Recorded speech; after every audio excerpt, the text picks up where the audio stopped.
Hello SSS members and pensioners, it's me Angel again. Welcome back sa aking YouTube channel.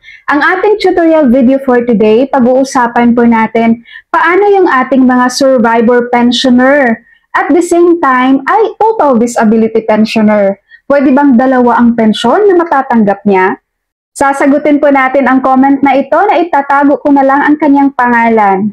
Sabi niya, may katanungan ako. Pwede ba magkasabay na total disability pensioner ako at the same time, survivor pensioner ako? Sana po masagot. At ang sagot po sa iyong katanungan ay yes po, pwede pong magkasabay yan. Kumbaga magiging dalawa ang iyong monthly pension na matatanggap mula sa SSS buwan-buwan. Dahil unang-una po, itong total disability pensioner na matatanggap mo or natatanggap mo na, yan po ay sa sarili mong SSS contributions.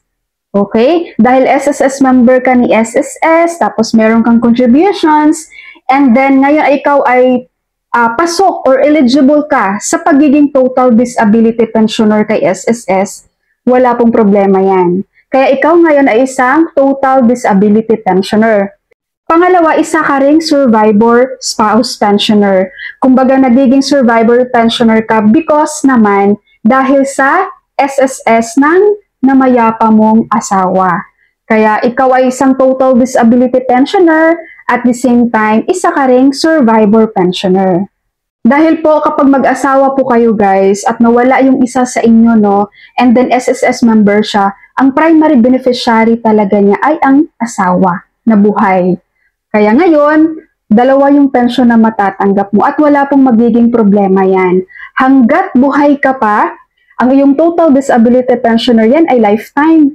Diba? Hanggat buhay ka pa, matatanggap mo yan. At ang pagiging survivor spouse pensioner mo, hanggat buhay ka pa, lifetime mo rin yung matatanggap.